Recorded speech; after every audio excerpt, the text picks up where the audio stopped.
ஸ்ரீமதே ராமானுஜாய நமஹ. ஸ்ரீமத் வரவரமணிய நமஹ. ஆண்டாள் திருவடிகளே சரணம், எம்பெருமானார் திருவடிகளே சரணம், ஜீயர் திருவடிகளே சரணம். நீளாதுங்கஸ்தனகிரி தடீ சுப்தமுத்போத்ய கிருஷ்ணம் பாரார்த்தியம் ஸ்வம் ஸ்ருதிசதசிரசித்தமத்யாபயந்தி ஸ்வோச்சிஷ்டாயாம் சஜினிலிதம் யாபலாத்கிருத்ய புங்க்தே கோதா தஸ்யை நமைதமிதம் பூய ஏவாஸ்து பூயः. அன்னவயல் புதுவை ஆண்டாளரங்கற்கு பன்னு திருப்பாவை பல்பதியம் இன்னிசையால் பாடிக் கொடுத்தாள் நற்பாமாலை. பூமாலை சூடிக் கொடுத்தாளை சொல்லு, சூடிக் கொடுத்த சுடற்கொடியே, தொல்பாவை பாடியருளவல்ல பல்வளையாய், நாடினி வேங்கடவர்க்கு என்ன விதி என்ன விம்மாற்றம், நாம் கடவா வண்ணமே நல்கு. ஸ்ரீமத் வேதமார்க்க பிரதிஷ்டாபனாச்சாரிய வேதாந்தாச்சாரியராய் ஸ்ரீமத் பரமஹம்ச பரிவிராஜகாச்சாரியராய் எழுந்தருளி இருக்கும் நம் எதுகிரி எதிராஜ நாராயண ராமானுஜ ஜீயர் சுவாமியினுடைய பரமானுகிரகத்தினுடைய விளைவாக நாம் பற்பல கிரந்தங்களுடைய அனுபவங்களை கொண்டிருக்கிறோம். இந்த தனுர்மாசத்தில் திருப்பாவை 4000 படி வியாக்கியானத்தினுடைய அனுபவமாக அமைந்திருக்கிறது. ததனுகுணமாக நேற்றைய காலக்ஷேபத்தில் நாம் சேவித்தது உந்துமதகளித்தன் பாசுரத்தினுடைய அவதாரிகா பிரகரணத்திலே ஆய் ஜனன்யாச்சாரிய சுவாமி சாதித்திருக்கக்கூடிய விஷயங்களையும், அதற்கு மேற்பட உண்டுமதகளித்தன் என்கிற சப்த பரியந்தமான அர்த்தங்களையும் ஒருவாறாக நாம் அனுபவித்தோம். அடுத்தபடியாக இந்த பாசுரத்தில் சொல்லும்படியான விஷயம் நந்தகோபாலன் மருமகளே நப்பின்னாய். அங்கு காட்டும்படியான வார்த்தை உந்துமதகளிற்றன் ஓடாத தோல்வலியன் நந்தகோபாலன் மருமகளே நப்பின்னாய். அவ்வளவு வீரம் படைத்தவராய் இருக்கக்கூடியவர் நந்தகோபர். மதம் உந்தும்படியான களிரை நூக்கி தள்ளக்கூடியவர், மதம் உந்தும்படியான களிர்களையே உடையவராக இருக்கக்கூடியவர். பல அர்த்தங்களை எடுத்து காட்டினார். அதுக்கு மேல நந்தகோபாலன் மருமகளே நப்பின்னாய், நந்தகோபாலன் மருமகளே ஸ்னுஷா தசரதஸ்யாகம் சத்ரு சைன்ய பிரதாபினா என்று பிராட்டியை ஒளி செய்தார் போலே. இவளை அழைக்கிறதா இருந்தா என்னன்னு அழைத்திருக்க வேண்டும். எப்படி அழைக்கிறார்கள்? இவ அழைக்கிற பிரகாரம் எப்படி இருக்குன்னா நந்தகோபாலன் மருமகளே, அதாவது சீதா பிராட்டிய போல இருக்கக்கூடியவள். சீதா பிராட்டி என்ன பண்ணினாள்னா, நீ யாருன்னு கேட்டா அவள் சொல்லும்படியான பதில் ஸ்னுஷா தசரதஸ்யாகம் சத்ரு சைன்ய பிரதாபினா. நான் யார் தெரியுமா? உத்தமராய் அமைந்திருக்கக்கூடிய தசரதனுடைய நாட்டு பெண்ணுன்னு சொல்லிட்டான். ஆகவே தன்னுடைய தகப்பனார் பெயரை சொல்லி அவர் வைபவத்தை சொல்லி அவருடைய பெண் பிள்ளைன்னு சொல்லல, ஜனகனுடைய பெண்ணுன்னு சொல்லல, ஜனகபுத்திரின்னு தன்னை சொல்லிக் கொள்ளல. நான் யார் தெரியுமா? தசரத ஸ்னுஷா, தசரதனுடைய நாட்டு பெண்ணுன்னு சொன்னார். இங்க ஒரு விஷயம் பார்க்க வேண்டியிருக்கு. இந்த பிராட்டியினுடைய வச்சனத்துக்கும் நந்தகோபாலன் மருமகளேன்றதுக்கும் என்ன பொருத்தம்னா, ஸ்னுஷா தசரதஸ்யா நந்தகோபாலன் மருமகளே இது வரைக்கும் சொல்லிடலாம். ஆனா அந்த உத்தமனாய் அமைந்திருக்கக்கூடிய நந்தகோபனுக்கு என்ன அடமொழி காட்டப்பட்டதுன்னா, உந்துமத களிற்றன் ஓடாத தோல்வலியன், மதம் உந்தும்படியான அற்புதமாக அமைந்திருக்கக்கூடிய யானைகளை உடையவன் அர்த்தம். அதாவது களிர்களை உந்தி தள்ளக்கூடிய வீரம் அவனது காட்டப்பட்டது. அதே மாதிரிதான் இந்த ஸ்லோகத்திலையும் ஸ்னுஷா தசரதஸ்யாகம்னு விட்டுள்ள சத்ரு சைன்ய பிரதாபினா, விரோதிகளாக இருக்கக்கூடியவர்களுடைய சைன்யத்தை சுட்டு எரிக்கக்கூடியவர்கள் காட்டப்படுது. அப்போ எங்க மாமனாரும் இருந்து அவருக்கு விரோதின்னு ஒருத்தன் இருக்க மாட்டான். உன்னுடைய பாக்கியம் எங்க மாமனார் இப்ப இல்லை. நீங்க மாமனார் மட்டும் இருந்திருந்தாரே ஆனால் இந்த இருப்பு எனக்கு இருந்திருக்காது, இந்த அசோகவனத்தில் சிறையிருப்பு எனக்கு இருந்திருக்காது. அவர் இல்லாத போனபடியால் தான் நான் சிரமப்பட்டு இருக்கேன். அவர் இருந்தால் அவர் இருந்து ஒரு விரோதின்னு இருப்பானா? முடியாது. எப்படி உந்துமதகளித்தன் ஓடாத தோல்வல் என் நந்தகோபாலனோ அதே மாதிரியாக சத்ரு சைன்ய பிரதாபினா தசரதா. அப்படிப்பட்ட தசரதஸ்ய ஸ்னுஷா நான் அகம் அப்படின்னு தெரிவிக்கிறார். அதே மாதிரிதான் இந்த இடத்துல நந்தகோபாலன் மருமகளே. அப்போ ஸ்ரீ கும்பர் மகளே என்று என்னும் அதிலும் மாமனாரை இட்டு சொல்லுகை அவளுக்கும் பிரியமாயிருக்கையாலே மருமகளே என்று சொல்லுகிறார்கள். சீதா பிராட்டி விஷயம் எப்படியாவது இருக்கட்டும், இங்க நப்பின்ன பிராட்டியை சந்தோஷப்படுத்தணும்னா எதை வச்சு சொல்லணும்? கும்பர் மகளே, கும்பர் மகளே, அவளுடைய பிறந்தகத்து பெருமையை வைத்து சொல்லணும். நப்பின்ன பிராட்டியினுடைய தகப்பனாருக்கு கும்பர்னு பேரு, கும்பகர்னு பேரு. யசோத பிராட்டியினுடைய சகோதரர், மிதிலையில இருந்தவர், நிறைய பசுக்களைத்தான் வைத்துக் கொண்டிருந்தவர், பெரிய கோபராக இருந்தவர். அவருடைய பெண் பிள்ளை அவள் யசோத பிராட்டியினுடைய திருமாளிகையிலே வளர்ந்து வருகிறாள். அவளை எழுப்பச்சே அவர்களுடைய பிறந்தகத்தின் வைபவத்தை சொல்லி எழுப்பணுமா வேண்டாமா? ஆனால் அவள் சிறுபிராயம் தொடங்கியே நந்தகோபருடைய ஒரு பராமரிப்பின் கீழ் வளர்கிறாள், யசோதையினுடைய பராமரிப்பின் கீழ் வளர்கிறாள், கிருஷ்ணன் இருக்கிற திருமாளிகையில வளர்றா. அவளுக்கு கும்பர் பொண்ணுன்னு சொல்றதை விட நந்தகோபாலன் மருமகள்னு சொல்றதுதான் ஆசை அதிகம். அவளுக்கு பிரியமா இருந்தது. அதனால நந்தகோபாலன் மருமகளே என்று சொல்லுகிறார்கள். இங்கே மைத்துனமை ஆடி வளர்ந்து வாழ்க்கைப்படுகையாலே, இங்கே மைத்துனமை ஆடி வளர்ந்து வாழ்க்கைப்படுகையாலே. அப்போ நந்தகோபருடைய திருமாளிகையில தான் வந்து சிறுபிராயம் தொடங்கி விளையாடிய விளையாட்டெல்லாம் கொண்டு பிறகு வளர்ந்து வருகையாலே வாழ்க்கைப்படுகையாலே கண்ணன் பெருமானுக்கு வாழ்க்கையும் பட்டிருக்கிறாள் அப்படின்னு சொல்றது. ஸ்ரீ நந்தகோபர் சம்பந்தம் அல்லது இன்னான் மகள் என்னால் அறியார்கள். உடனே ஊராருக்கெல்லாம் சொன்னாக்கா என்ன சொல்லணும்னா, இன்னான் மகள் என்றால் அறியார்கள். லோகத்துல நந்தகோபர் மாட்டு பொண்ணு, நந்தகோபர் மாட்டு பொண்ணுன்னு தான் தெரியுமே ஒழிய அவளை கும்பர் மகள்னே தெரியாது. ஏன்னா சின்ன குழந்தையில இருந்து இங்கேயே வளர்ந்துட்டு இருக்கா. அதனால நந்தகோபாலன் மருமகளே, இன்னான் மகளென்னால் அறியார்கள். இப்படி சொன்னவாறே, இப்படி சொன்ன உடனே என்ன ஆச்சுன்னாக்கா, அவோ நம்மளை இல்லைன்னு வச்சு விட்டா.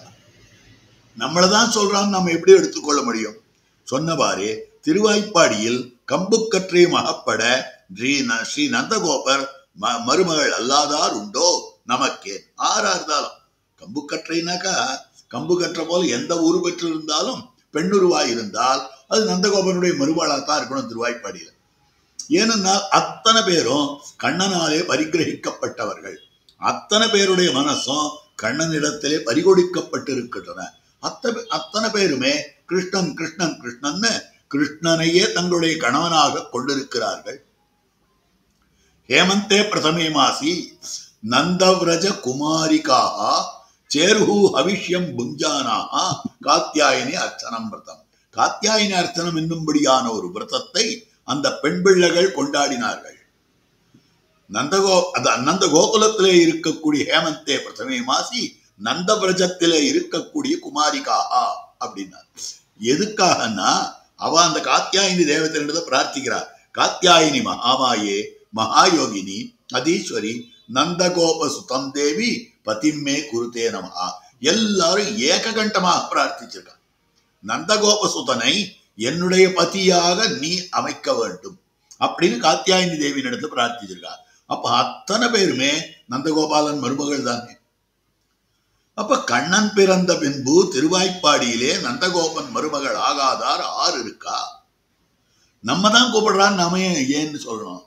யாரையோ கூப்பிட்டு போறா, யார் வேணாலும் இருக்கலாம், என்னதான் கூப்பிடுறான்னு எப்படி நான் சொல்ல முடியும்? அப்படின்றதுக்காக அவள் பேசாதே கிடந்தாள். உடனே அடுத்த க்ஷணம் நந்தகோபாலன் மருமகளேன்னு சொன்னால் யாரோன்னு தெரியலையோ, இன்னார்னு சொல்றமே, அதுக்காக நப்பின்னாய் அவளுடைய திருநாமத்தை சொல்ல ஆரம்பிச்சார். நப்பின்னாய் என்று விசேஷிக்கிறார்கள். கந்தம் கமழும் குழலி முன்பு கிரமமறியாதே அவனை எழுப்பினுமை தாழ்க்கை கடி என்று முறையாலே எழுப்புகிறார்கள். என்னை நீங்கள் சொல்லுகிறதன் கந்தங்கமழும் குழலி கடைதிரவாய். முன்பு கிரமம் அறியாதே அவனை எழுப்பி. இதுக்கு முன்னால் எந்த கிரமம் எழுப்பணும்னு தெரியல. முதல்ல பிராட்டி எழுப்பி பெருமானை எழுப்பணும்ன்ற அந்த கிரமம் முன்னால தெரியல. அதனால என்ன பண்ணினாள்னா, அவனை எழுப்பினமை தாழ்க்கைக்கு அடி. இப்ப ஏன் நமக்கு எழுந்து கதவை திறக்கல? கண்ணன் எழுந்து கதவை திறக்காமைக்கு அடி. கண்ணன் திறந்திருக்கணுமா வேண்டாமா? கண்ணன் ஏன் திறக்கலை? அப்படின்னால் அப்போ முன்னால் எழுப்பியிருக்காளோ இல்லையோ 17வது பாட்டுல, அம்பரம் மூடறுத்து ஓங்கி உலகளந்த உம்பருகோமானே உறங்காது எழுந்திராய் எழுப்பியாச்சு. உடனே ஏதோ வந்துட்டேன்னு கண்ணன் திறக்கணும் இல்லையோ? ஏன் திறக்காமல் தாழ்க்கைக்கடி ஏன் தாழ்த்துக் கொண்டிருக்கிறான், அதாவது தாமதித்துக் கொண்டிருக்கிறான்? அதுக்கு என்ன காரணம்னாக்கா, அவனை எழுப்பினமை, கிரமமறியாதே அவனை எழுப்பினமை தாழ்க்கைக்கு அடி. எந்த கிரமத்துல எழுப்பணும்னு தெரியாத நப்பின்னை எழுப்பாத அவனை போய் எழுப்பிட்டோம், அதனால் அவன் தாழ்த்து விட்டான் என்று முறையிலே எழுப்புகிறார்கள். எந்த கிரமத்தில் எழுப்பணுமோ அந்த கிரமத்தில் எழுப்புகிறார்கள். என்னை நீங்கள் சொல்லுகிறது என்ன, எங்களையும் கிருஷ்ணனையும் கூட்டிவிடாய் என்ன? அப்ப கேட்கிறா, நப்பின் நாய் கந்தம் கமழும் குழலி அப்படின்னு சொன்ன போது அவள் கேட்கிற கேள்வி என்னன்னா, நப்பின் நாயின்னு சொன்னதும் என்னை நீங்கள் சொல்லுகிறது, எதுக்கு என்ன கூப்பிடுறீங்க இப்போ அப்படின்னு, எங்களையும் கிருஷ்ணனையும் கூட்டி விடாய், ஒரு கடக கிருத்தியத்தை பண்ணு, நாங்களும் கண்ணனும் கூடும்படியாக நீ பண்ணி அருள வேண்டும். என்ன இங்கு அவன் உண்டோ என்ன, பூ நாரான் என்னது, வியாவிருத்த பரிமளமும் சமுதாய பரிமளமும் அறியோமோ என்ன? கந்தம் கமழும் குழலி கடை தரவாய்.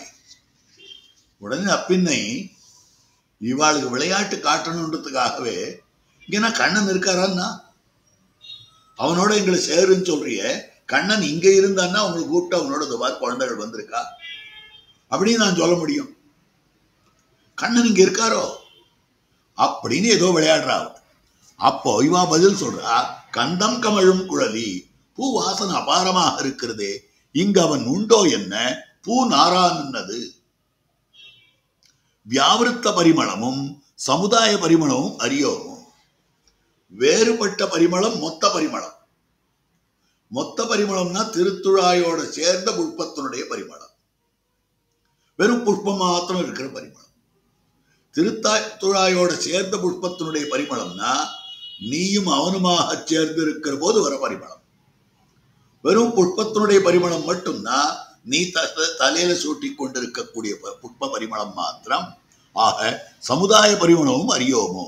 ஏன்னு கேட்டா, கீழே நாற்றத்துழாய் முடி நாராயணன் சொல்லப்பட்டான். திருத்துழாயினுடைய பரிமளம்னா கண்ணனுடையது, புஷ்ப பரிமளம்னா இவளுடையது. அதற்கனுகுணமாக அறியோமோ என்ன, அவன் சர்வகந்தகா சர்வரசா என்று பூவுக்கு நாற்றம் கொடுக்குமா போலே அவனுக்கு நாற்றம் கொடுக்க வல்ல குழல் இவளது எங்கே. அப்படின்னா என்ன அர்த்தம்?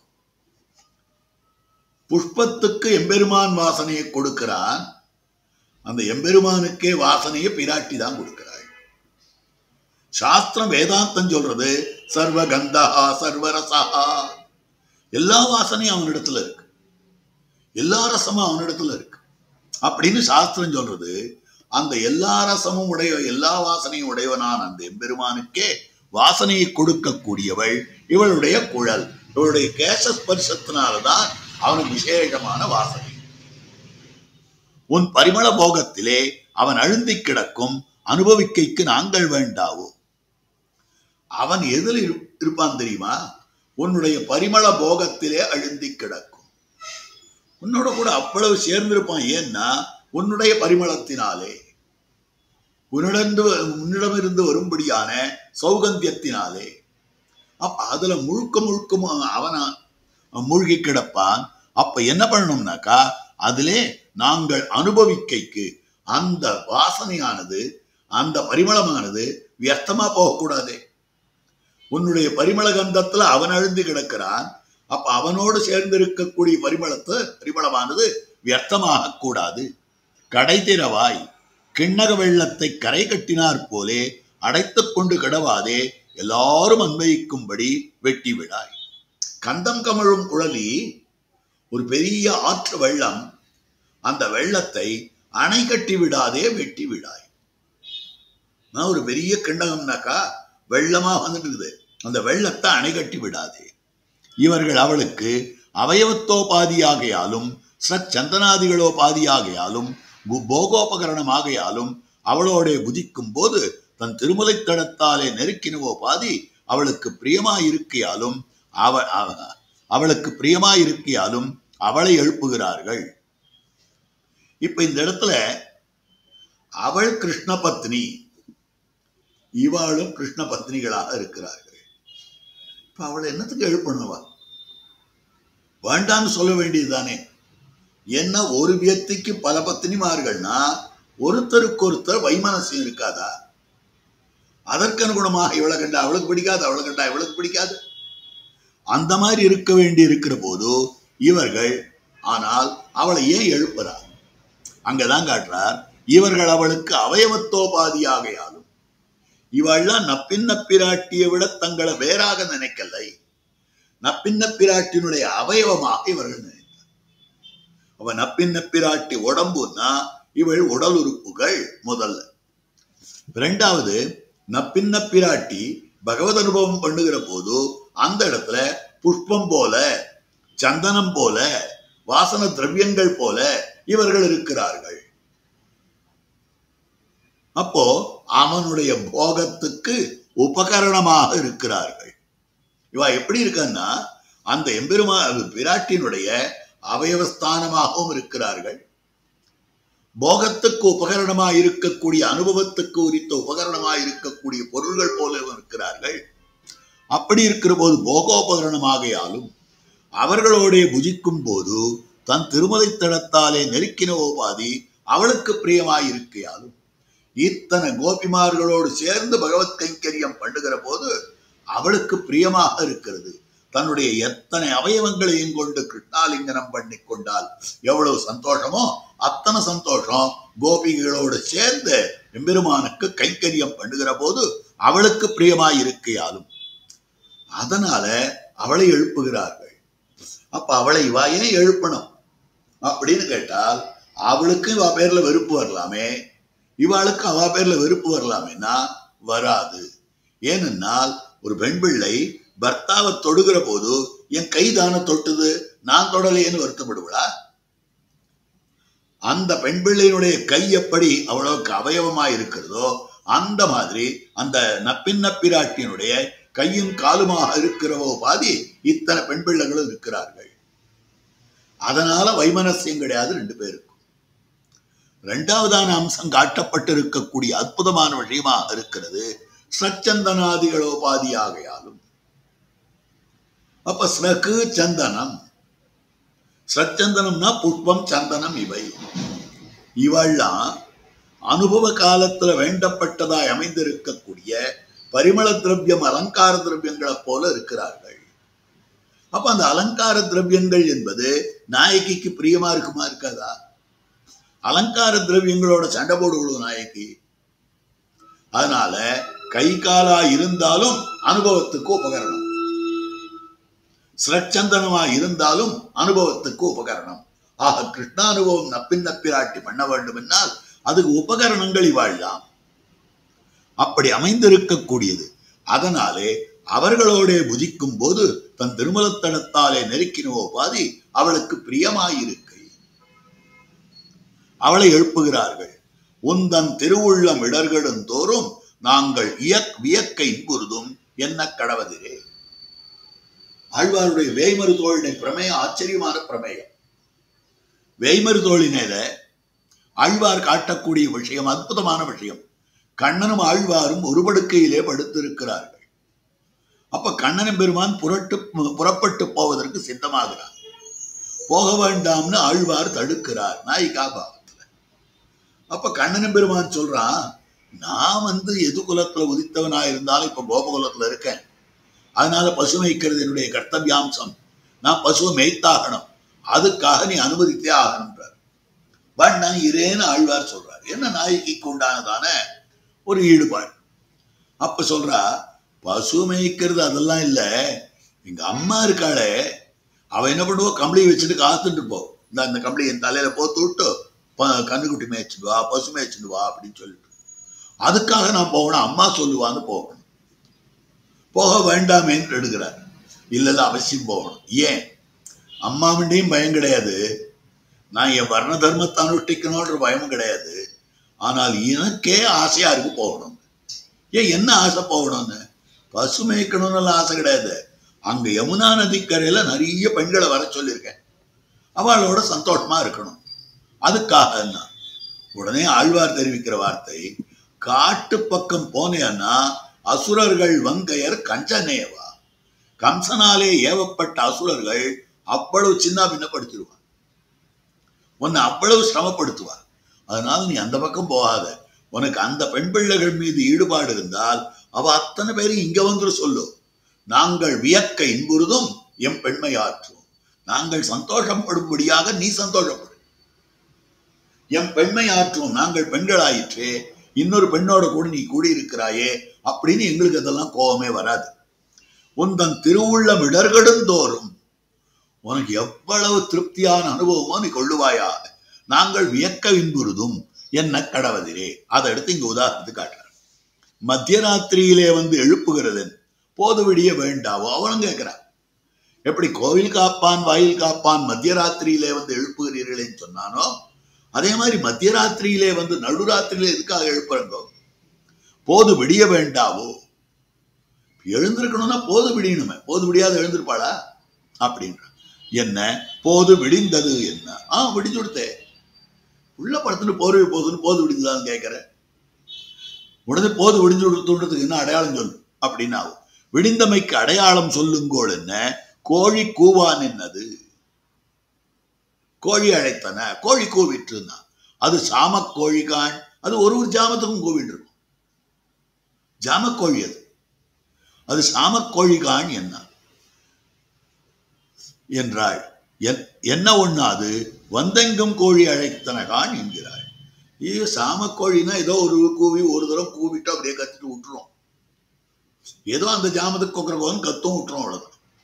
இது அப்படி இல்லையே, எல்லா இடத்துலையும் கூவிக்கொண்டிருக்கின்றது. ஒரு கோழி மாத்திரம் இல்ல, பல கோழிகள் கூவிக்கொண்டிருக்கின்றன. உணர்ந்தவை எல்லாம் கூட கூப்பிட பின்னை உறங்கப் போகும். அது அடையாளமாக மாட்டாது. இப்போ அந்த ஒரு கோழி கூவித்து மற்றதெல்லாம் போது விடிஞ்சுட்டோன்னு சொல்லிட்டு எல்லாம் கூவித்து அப்புறம் சுத்துமுத்தும் பார்த்தா ஒரே இருட்டா இருந்தது, எல்லாம் இது தூங்கிடும். உணர்ந்தவை எல்லாம் கூட கூப்பிட பின்னை உறங்கப் போகும். அது அடையாளமாக மாட்டாது. எல்லாம் குவித்துன்னு சொல்றே, அது அடையாளம் கிடையாது. வேறு அடையாளம் உண்டாகில் சொல்லுங்கோள். வேற ஏதாவது அடையாளம் இருந்தா சொல்லுங்கோ என்று பேசாதே கிடந்தாள். மாதவி பந்தல் மேல் பல்கால் குயிலினங்கள் கூவினகான். இப்பூப்படுக்கையில் நின்னும் இவை உணரும் போது விடிந்ததாக வேண்டாகும். மாதவி புஷ்பத்தால பண்ணப்பட்ட படுக்கை மாதவி பந்தல். அந்த படுக்கையில இருக்கக்கூடிய குயில்களே எழுந்துடுத்து அப்படின்னு சொல்றா. அந்த படுக்கையிலே இருக்கக்கூடிய குயில்களே எழுந்து விட்டதுன்னா என்ன அர்த்தம்? இப்பூம்படுக்கையில் அந்த படுக்கை இருக்க, அதுல படுத்துட்டா எவ்வளவு நாழி ஆனாலும் எழுந்திருக்கவே தோணாது. அவ்வளவு மென்மையான படுக்கையாக அமைந்திருக்கக்கூடியது. அந்த மென்மையான படுக்கையிலே இருக்கக்கூடியவை எழுந்து விட்டனா. நோபஜனம் ஸ்மரன் நிதம் சரீரம். அதை எடுத்து உதாரிக்கிறார் ஆறாயிரப்படி வாய்க்காது. இங்க இருக்கக்கூடிய ஜனங்களை, இங்க இருக்கக்கூடிய சரீரத்தை மறந்துட்டு இதிலிருந்து போகும்படியான ஜீவாத்மா பரமத்துக்கு போறது. அப்ப இங்கிருந்து புறப்பட்ட ஜீவாத்மா இங்க இருக்கிற சரீரத்தை நினைப்பதில்லை. அந்த மாதிரி வெளி உலகத்தையே நினைவு வராதபடி அந்த படுக்கை இருக்கு. மாதவி பந்தல் மேல் பந்தல் இருக்கு.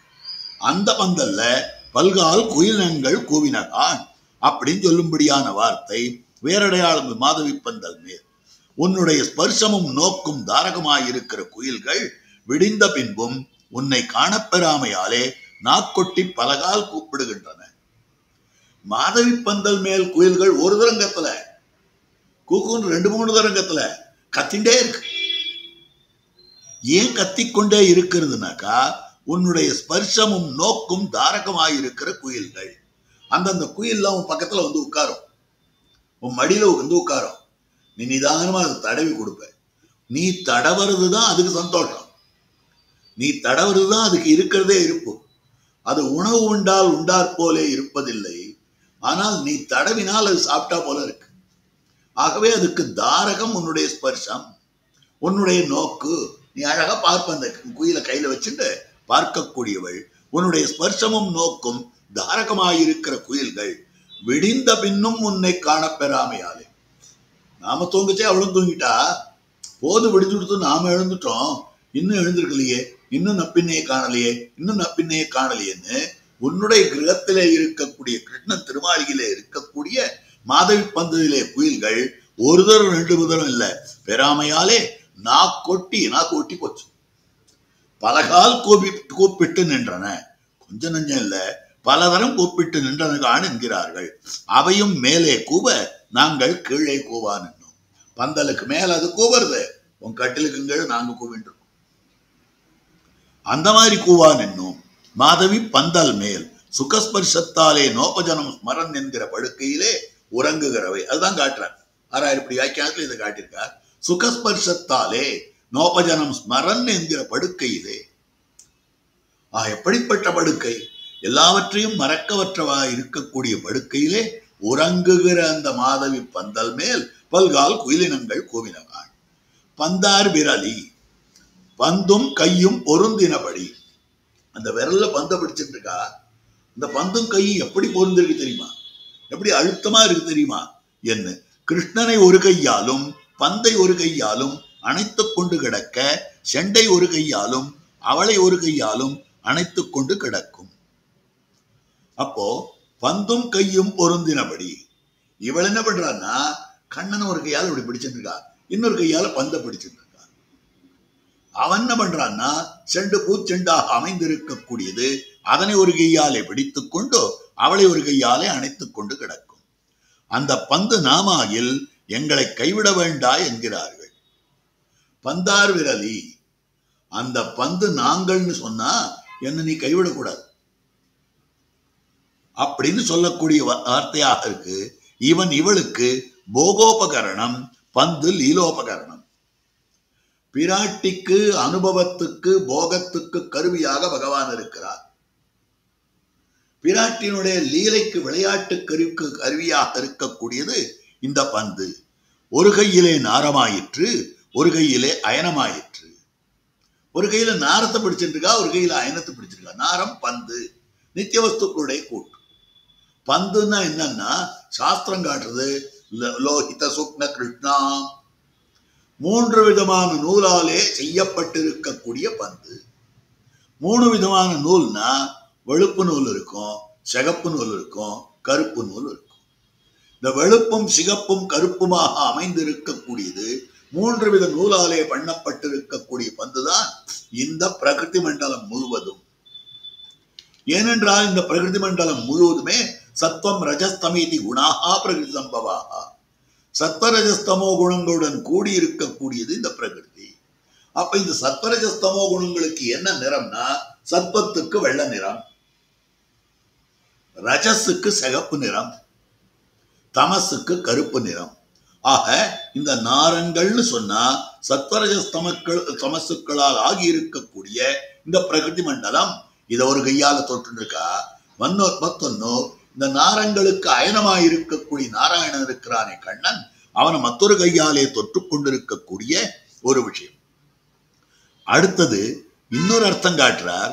ஒரு கையிலே அவயம் ஆயிற்று, ஒரு கையிலே விபூதி ஆயிற்று, ஒரு கையிலே விபூதிமான் ஆயிற்று.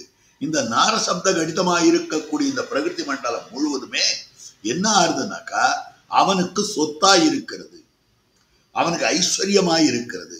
அவனுடைய ஐஸ்வர்யம் ஒரு கையில பிடிச்சிருக்கா, ஐஸ்வர்யத்தை உடையவனான அவன் ஒரு கையில பிடிச்சிருக்கா. விபூதியை ஒரு கையிலே, விபூதிமானை மற்றொரு கையிலே தான் பிடித்துக் கொண்டிருக்கக்கூடிய நிலை அப்படின்னு காட்டுறது. விபூதிமான் ஆயிற்று. இப்போது பந்து பிரசங்கமன். சுவாமி நப்பின்ன தூங்கிட்டு இருக்கான்னு சொல்றது. இப்ப பந்தோட பிரசங்கம் என்னத்துக்காக பந்த பத்தி சொல்றது அப்படின்னு கேட்டால், என்ன, கிருஷ்ணனோட பந்தடித்து ராத்திரி எல்லாம் கண்ணனும் அவ்வளவு விளையாடி இருக்க. படுக்கறையில உட்கார்ந்து கொண்டு பந்த பிடிச்சிட்டு, நீ அதிகம் அடிக்கிறியா நான் அதிகம் அடிக்கிறியா, அந்த சுவர்ல பந்து போடணும், அது எதிர வரணும், திருப்பி திருப்பி திருப்பி அடிக்கணும். யார் ரொம்ப நாளி அடிக்கிறோம், யார் அதிக எண்ணிக்கையில அடிக்கிறோம் அப்படின்னு போட்டி போட்டு கொண்டு இருந்தார். அப்போ என்ன ஆகுதுன்னா, கிருஷ்ணனோடைய பந்தடித்து அவனை தோற்பித்த கர்வமோ வாய் திறவாது ஒழிகிறது என்னுமத்தாலே. பந்தார் விரலி உன் மைத்துனன் பெயர் பாட நீ பேச மாட்டேன்றிய. காரணம் என்ன தெரியுமா? பந்தல நான் ஜெயிச்சுட்டேன்ற கர்வம்.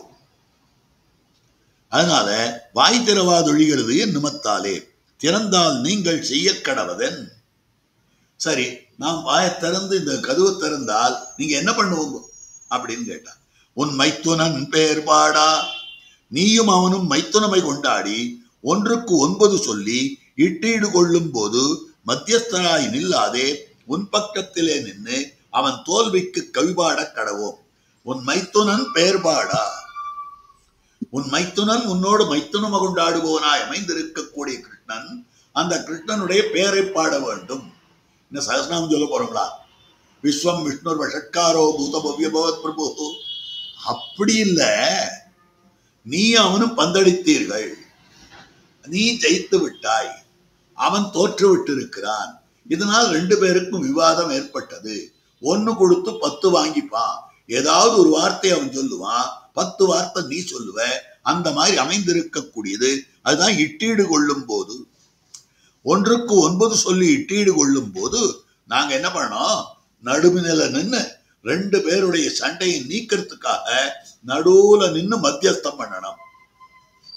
இல்ல இல்ல, அப்படியெல்லாம் மத்தியஸ்தம் எல்லாம் நாங்க பண்ணிட மாட்டோம். என்ன பண்ணுவோம்னா, உன்னோட சேர்ந்துட்டு அவனுடைய தோல்விக்கு நாங்க சேர்ந்து பாட்டு பாடுவோம்.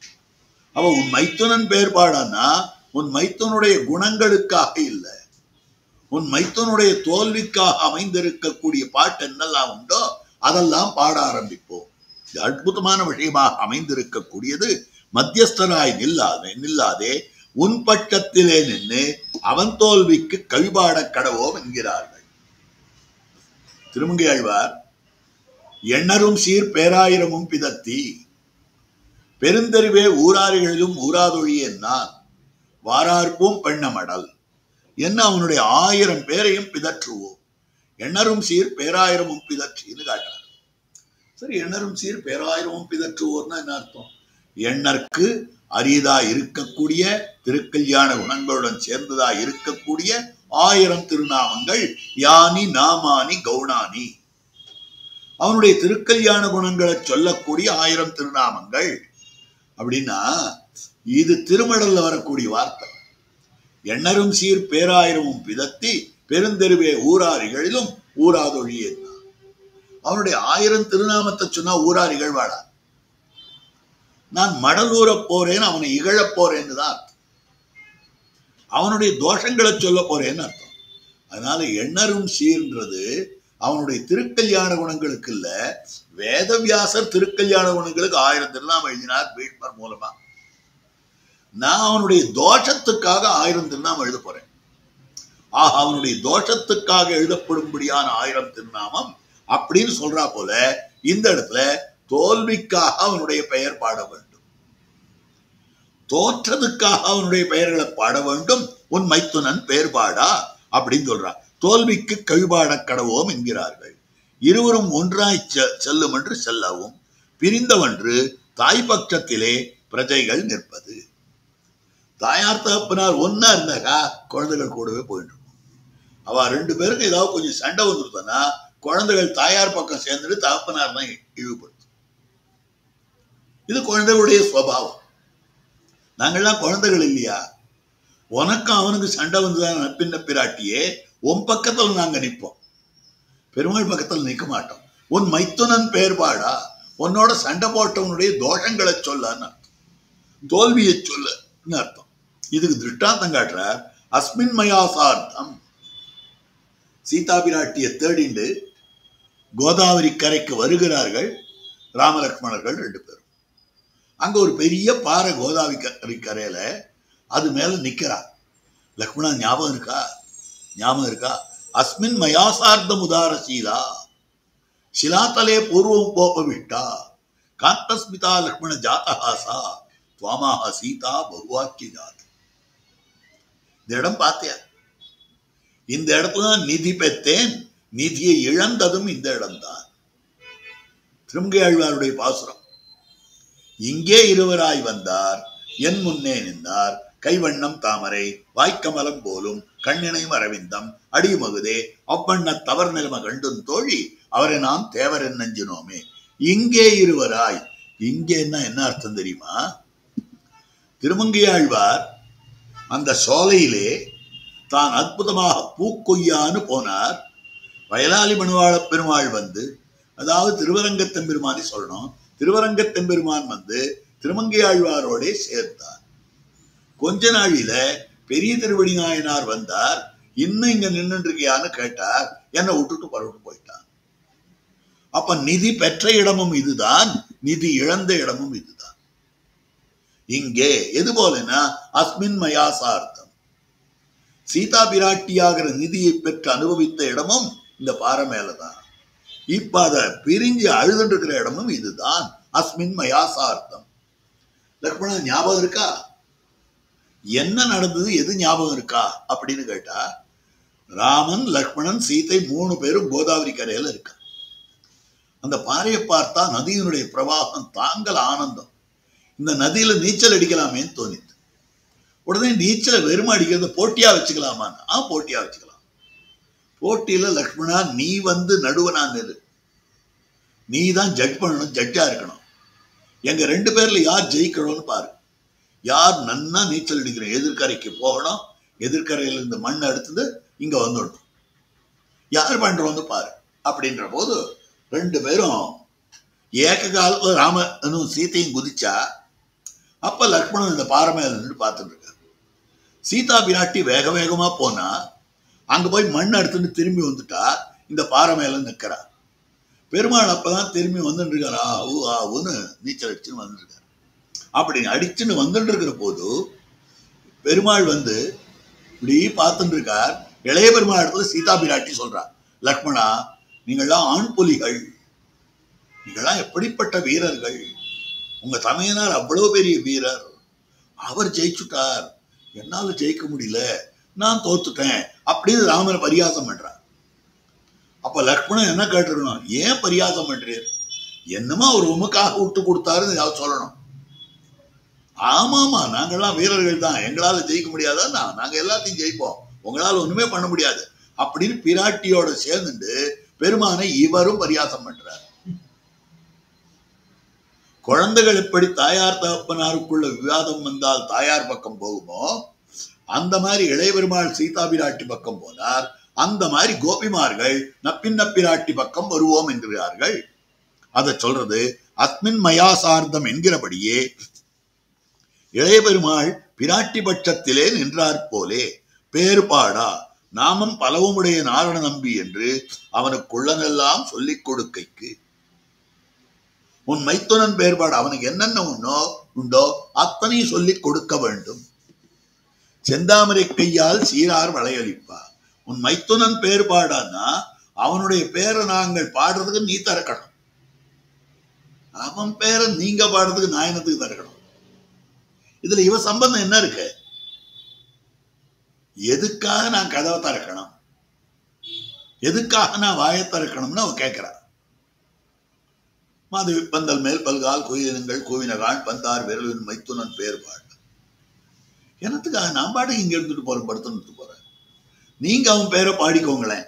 அதுக்குதான் அவனுக்கு உள்ளதெல்லாம் சொல்லி கொடுக்கா. எங்களுக்கு தெரிஞ்ச அம்சம் கொஞ்சம் தான், தெரியாத அம்சம் நிறைய இருக்கு. உள்ளதெல்லாம் சொல்லி பாட வேண்டாமா?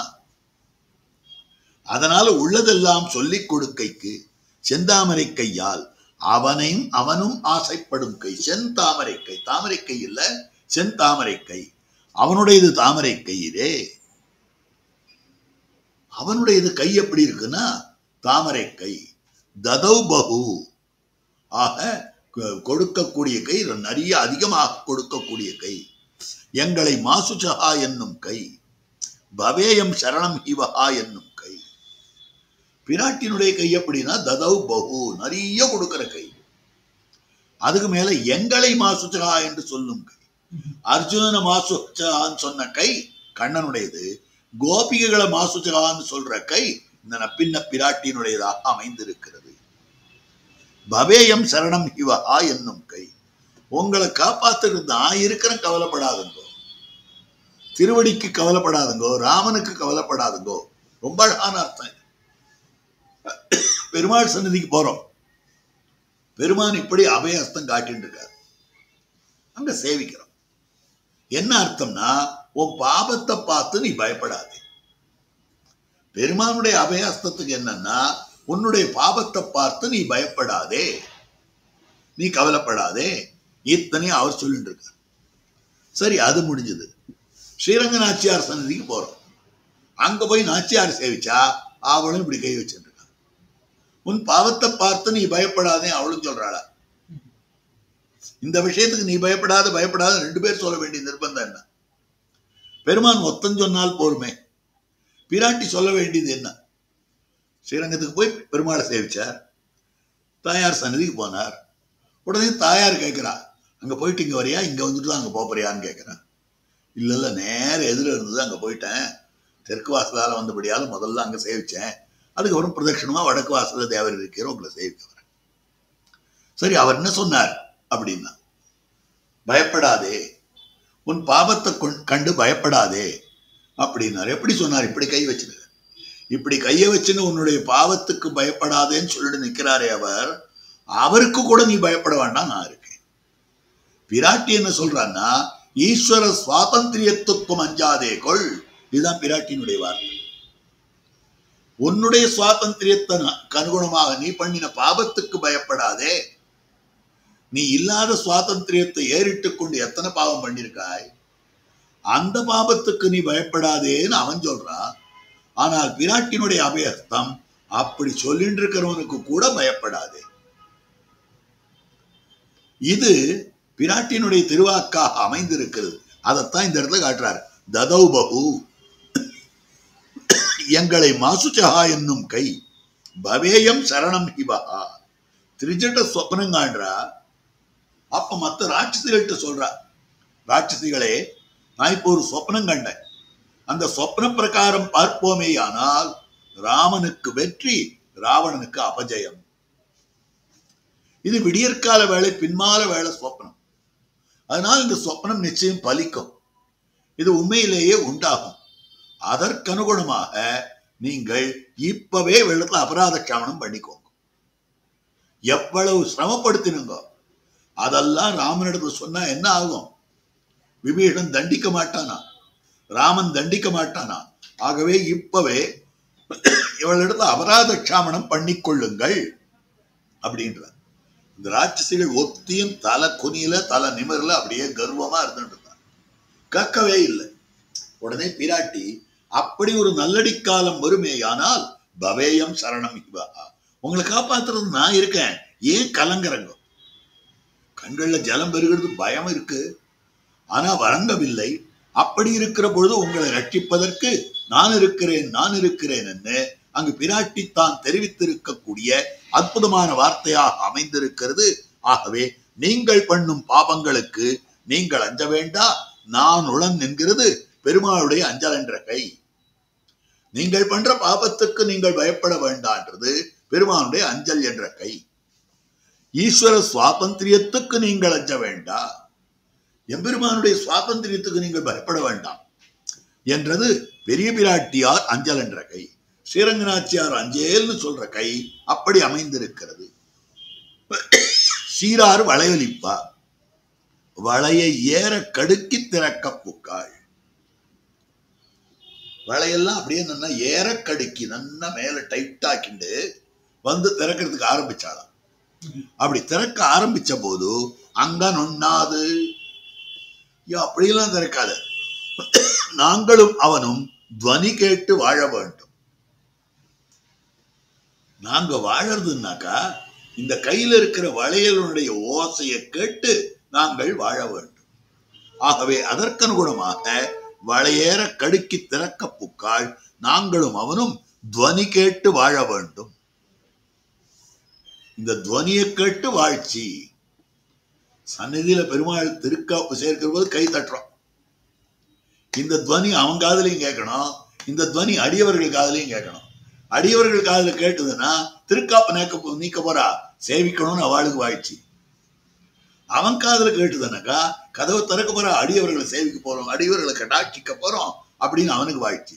துவனி கேட்டு வாழ்ச்சி அப்படின்னா இவளுடைய செந்தாமரைக்கை வளையல் ஓசையை கேட்டதும் எம்பெருமான் இருக்கானே, ஆஹா கோபிமார்களை பார்க்க போறோம் அவனுக்கு சந்தோஷம், இவாளுக்கும் கண்ணனை பார்க்க போறோம் சந்தோஷம். அதனால இருக்கக்கூடியது நாங்களும் அவனும் துவனி கேட்டு வாழ வேணும். சங்கு தங்கு முன்கை நங்கை இவளது, முன்கை இவளது. சங்கு தங்கு முன்கை, சங்குன்னா வளையல் அர்த்தம். வளையல் எப்பொழுதும் தங்கி இருக்கக்கூடிய முன்னங்கையை உடையவள் நப்பின்ன பிராட்டி. ஸ்ரீதேவி நாச்சியார பத்தி சொல்றோம். ஒரு நாளும் பெருமானை விட்டு பிரியாதவளானபடியாலே அவள் கையை விட்டு வள கழல்றதில்லை. பெருமானை விட்டு பிரிந்தால்தான் உடம்பு இழைக்கும், உடம்பு இழைச்சா கை இழைக்கும், கை இழைச்சா வளையல் நிக்காது, வளையல் வெளியில வந்துடும். அப்படி இல்லாமல் வளையல் தங்கும்படியான கைனா உடம்பு இழைக்கவே இழைக்காது. அந்த மாதிரி இருக்கிற கை. அதனால சங்கு தங்கு முன்கை நங்கை இவளது. ஆனா கோபிமார்கள் எப்படின்னா எப்பவும் கோபிமார்களோட சேரலையே. இவள் கண்ணனை விட்டு பிரிவதே கிடையாது. கோபிமார்கள் எப்பவாவது ஒரு தரம் தானே கண்ணன் இடத்துல சேர்கிறார்கள். சேத்தனர்கள் பகவான் இடத்துல சேர்றது காதாச்சித்கம். பிராட்டி பெருமாளோட சேர்ந்து இருக்கிறது எப்பவும். ஆகவே இருகையில் சங்கு இவனில்லா எல்லே பாவம். ரெண்டு கையிலையும் இருக்கக்கூடிய சங்கு நில்லா, ரெண்டு கையிலும் இருக்கக்கூடிய வளையல் நிற்கவில்லை. திருநெடுந்தாண்டக பாசனம். அப்போ அவளுக்கு இவர்களுக்கு கலியர் சோற்றை வர்ணிக்குமா போலே வர்ணிக்கிறார்கள்.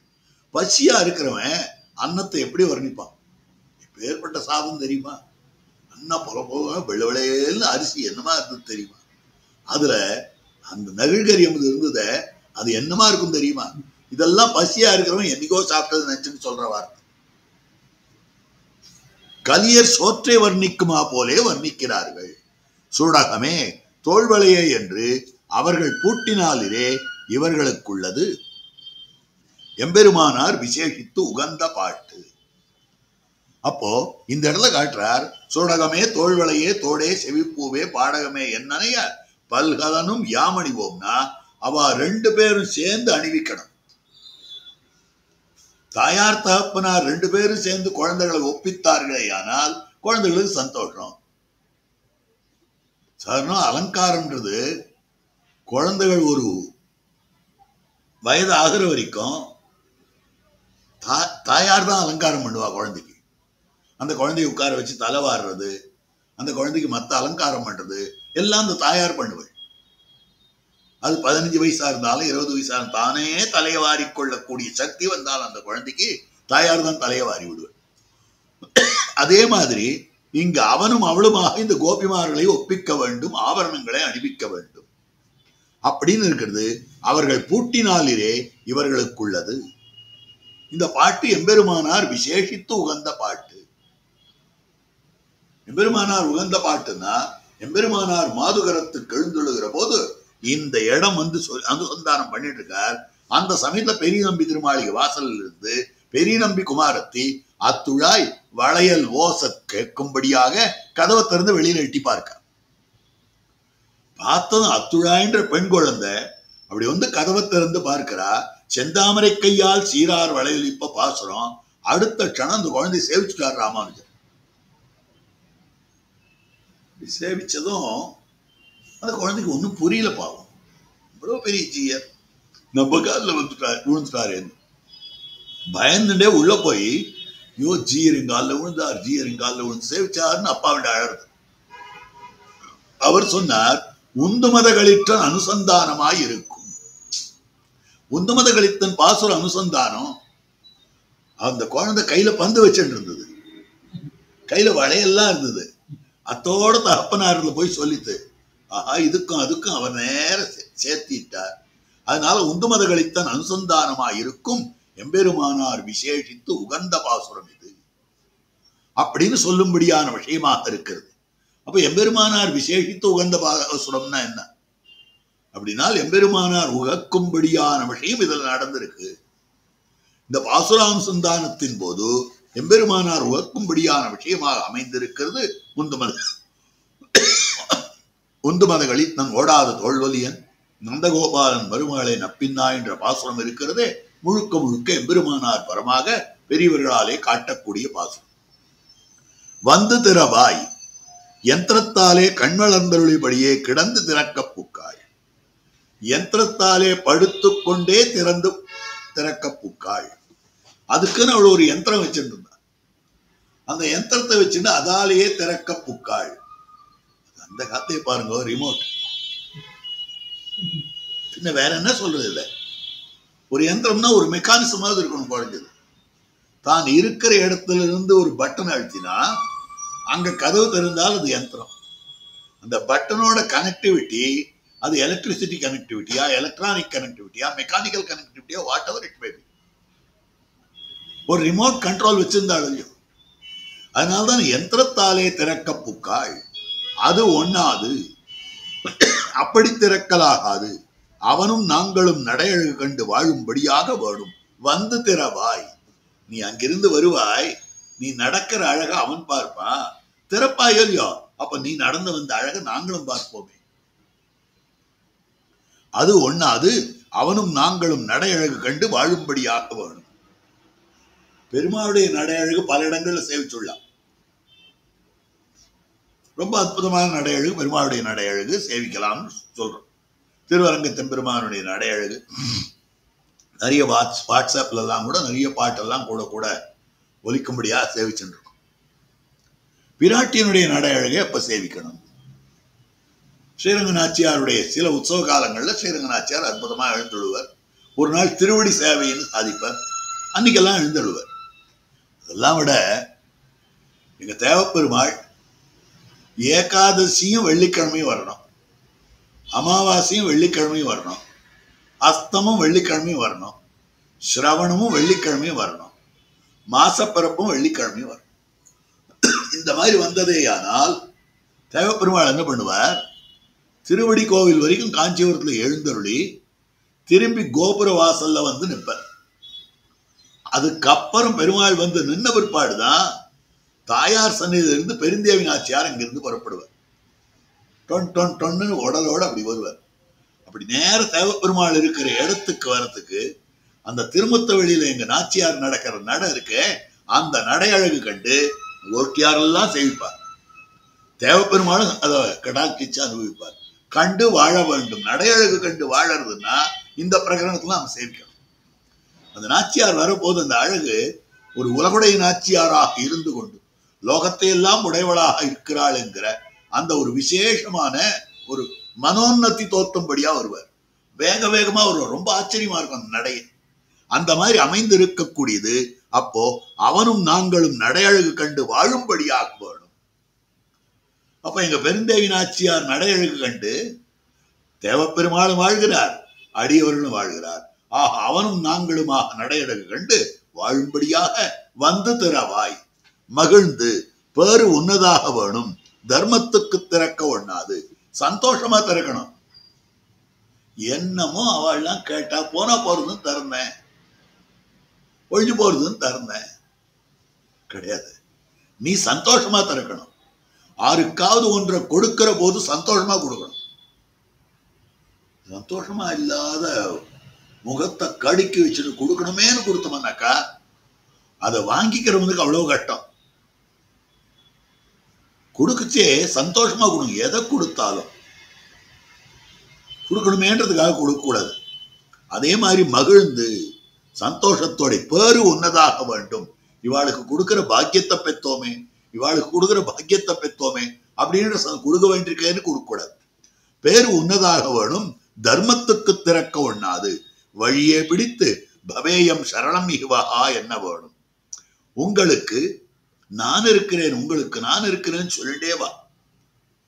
உங்களுக்கு நான் இருக்கேன். உங்களுக்கு எப்படி சீதா பிராட்டி சந்தோஷமாக ராட்சசிகளுக்கு அபய பிரதானம் பண்ணினாலோ அந்த மாதிரி சந்தோஷமாக பண்ண வேண்டும் அப்படின்னு தெரிவித்தாள். இது 18வது பாசம். இதுக்கு மேல இன்றைய நாள்பாட்டாக அமைந்திருக்கக்கூடிய 19வது பாசுரத்தை சேவிக்கிறோம். குத்துவிளக்கரிய கொட்டுக்கால் கட்டில் மேல் மெத்தென்ன பஞ்ச சயனத்தின் மேலேறி கொத்தலர் பூங்குழல் நப்பின்ன கொங்கமேல் வைத்து கிடந்த மலர்மார்பா வாய்திரவாய் மைத்தடன் கண்ணினாய் நீயுன் மணாளனை எத்தனை போதும் துயிலழ ஒட்டாய்கான் எத்தனை ஏலும் பிரிவாத்த இல்லாயால் தத்துவமன்னு தகவேலோர் என்பாவாய். இது பாசுரம். இந்த பாசுரத்துக்கு அவதாரிக்கு காட்டுற 19ஆம் பாட்டு. இவள் திறக்க புக நம்முடையார்க்கு இவள் முற்பட்டாளாக ஒண்ணாது. செந்தாமரை கையால் சீரார் வளையலிப்ப வந்து தருவாய்னா உடனே எழுத்துட்டான். எழுந்து கட்டில விட்டு இறங்க போறா. பெருமாளுக்கு உடனே தோணுச்சு, இவள் திறக்க புக நம்முடையாருக்கு. இந்த கோபிகள்லாம் ஆறு நம்முடைய அடியவர்கள், நம்முடைய அடியவர்களாக இருக்கக்கூடிய கோபிகளுக்கு இவள் முற்பட்டாள். பாரு, நாங்க பெருமாளுடைய அடியவர்கள், ஆனா எங்களுக்கு பெருமாள் ஒண்ணும் பண்ணல, பிராட்டி தான் பண்ணா. அப்படி பேர் அவ வாங்கிட்டு போயிட்டு போறாள். என் அடியவர்களுக்கு அவளுக்கு பேர் வரக்கூடாதே அப்படின்னு தோணித்து என்று இவளை திறக்க ஒட்டாதே மல்கட்டாக கட்டி படுக்கையிலே விழவிட்டு கட்டி கொண்டு கிடக்கா. அவளை மல்கட்டாக கட்டி படுக்கையிலே விழவிட்டு அந்த எம்பெருமான் தான் அவளை கட்டி கொண்டு கிடக்கிறான். எப்ப அவளுக்கு அவனுடைய ஸ்பர்சமும் அவனுக்கு அவளுடைய ஸ்பர்சமும் வந்துடுத்தோ அடுத்த க்ஷணம் சூழ்நிலையே மறந்து போச்சு. அங்க வெளியில பெண்கள்லாம் காத்துட்டு இருக்கா, அவளுக்கு கதவு திறக்கணும், அவளுக்கு நோன்புக்கு வேண்டிய உபகரணங்களை கொடுக்கணும், அது மொத்தமே மறந்து போச்சு. அப்போ மறுமாற்றம் கேளாமையாலே வந்து திறவாயின்னு சொன்னா நீ வந்து திறக்க வேண்டும், யந்திரத்தாலே திறக்க முற்பட்டாள். வந்து திறக்க வேணும்னு சொன்னா உடனே இதோ வந்துட்டேன்னு சொல்லணும், கை வளையல் ஓசையாவது வரணும். அவன் நடந்து வர திருவடியில் இருக்கக்கூடிய சிலம்பினுடைய நூபுரத்தினுடைய ஓசையாவது வரணும். எதுவுமே இல்லை. மறுமாற்றம் காணாமே, மறுமாற்றம் கேளாமையாலே பின்னையும் கிருஷ்ணனை உணர்த்துகைக்காக நீ திறக்க வேணும். சரி, இவன் சொல்லல, என்னமோ தரேன்னு சொன்ன இவ கேட்கல, பதிலே சொல்லல. நாம இப்ப கண்ணனிடத்திலே கேட்டுருவோமே, அவன் தானே திறக்க வேண்டியவன், அவன் தானே கொடுக்க வேண்டியவன். என்ன நீ திறக்க வேணும் என்கிறார்கள், கிருஷ்ணனை உணர்த்துகைக்காக நீ திறக்க வேணும் என்கிறார்கள். இத்தால் ஆஸ்ரிதற்கு மாறி மாறி பரிகைக்கு. அப்ப கண்ணனை எழுப்புறதுக்காக என்ன பண்ண ஆரம்பிக்கிறான்னா, குத்த விளக்கரிய கோட்டுக்கால் கட்டில் மேல் மெத்தென்ற பஞ்சசயனத்தின் மேலேறி நப்பின்ன கொங்க மேல் மலர் மார்பா வாய் திறவாய், நீ வாயத்திலிருந்து பேசு. அவள் மறுமாற்றம் சொல்லல, நீயாவது பேச அப்படின்னு கண்ணனிடத்துல கேட்கும்படியான விஷயமாக அமைந்திருக்கு. இப்ப என்ன தெரியுது இதுல இருந்து அப்படின்னு சொன்னால், ஆஸ்ரிதற்கு மாறி மாறி பரிகைக்கு இருவரும் உண்டன்கை. அடியவர்கள் வந்தார்களே ஆனால் மாறி மாறி பரிகை. இந்த நீ இதை எடுத்துக்கோ அப்படின்னு பிராட்டி கொடுக்கறதுக்கு முன்னால அவ அவ்வளவு கொடுத்தாளா, நான் அதுக்கு மேல உனக்கு கொடுக்குறேன். அவர் அவ்வளவு கொடுத்தாரா, அதுக்கு மேல நான் உனக்கு கொடுக்குறேன். மாறி மாறி பரிவு காட்டுவதற்கு, இத்தனை பரிவுகளை காட்டுவதற்காக அமைந்திருக்கக்கூடியது. ஆகவே அதற்கனுடமாக இத்தால் ஆஸ்ரிதற்கு மாறி மாறி பரிகைக்கு இருவரும் உண்டென்கை, ரெண்டு பேரும் இருக்கார். என்னடியார் அது செய்யார் என்னும் தன்னடியார் திறத்தகத்து தாமரையாளாகிலும் சிதகுரைக்கு மேல் என் அடியார் அது செய்யார். பிராட்டி என்ன பண்றானா, ஸ்தூணா நிகனன நியாயம்னு பேரு. ஒரு இடத்துல கம்பம் நடுறா, பந்தல் கம்பம். அப்படி கம்பத்தை அப்படி நட்டுட்டு ஆட்டி ஆட்டி பார்ப்ப. எதுக்கு ஆட்டி பார்க்கிறான்னா, அது சரியா கட்டிமா இருக்கான்னு, இல்லைன்னா இன்னும் கொஞ்சம் கல் ஏதாவது போட்டு அது பிகிடும். அதுக்கு பேர் ஸ்தூணானி கரண நியாயம்னு பேரு.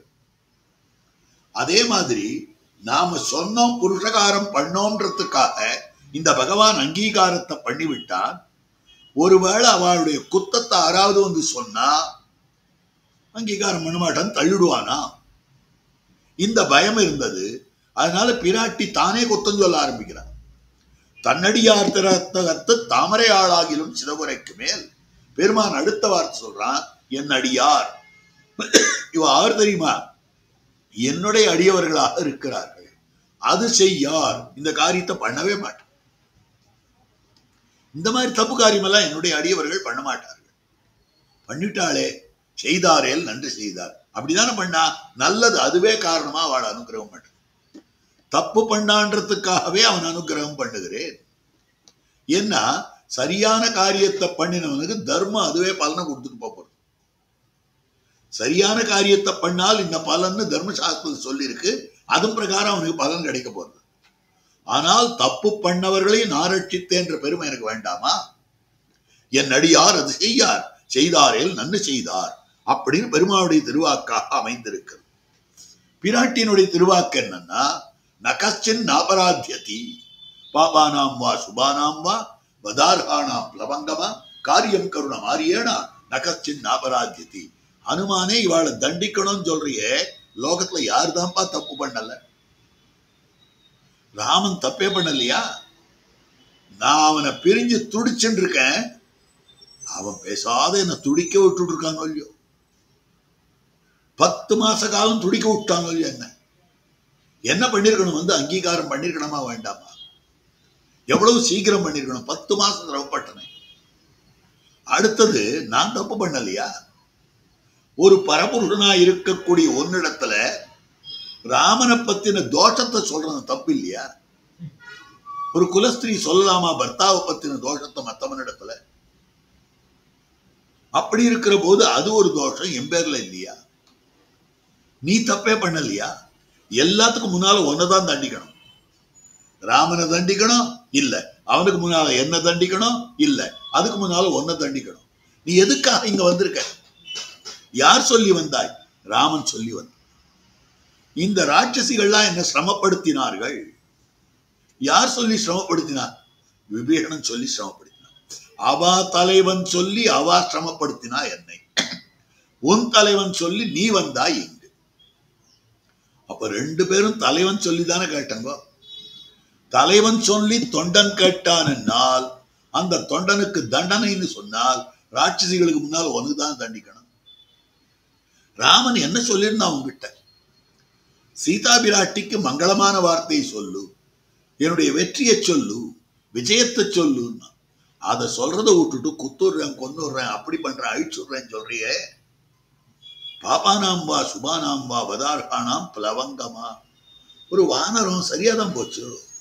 நீ இக்ஷ்வாகு வம்சத்துல பிறந்திருந்தேனா இந்த வார்த்தையை சொல்ல மாட்டியே. நீ வானர ஜாத்தியில பிறந்து விட்டு இருக்கிறாய், அதனால இந்த வார்த்தையை சொல்ற.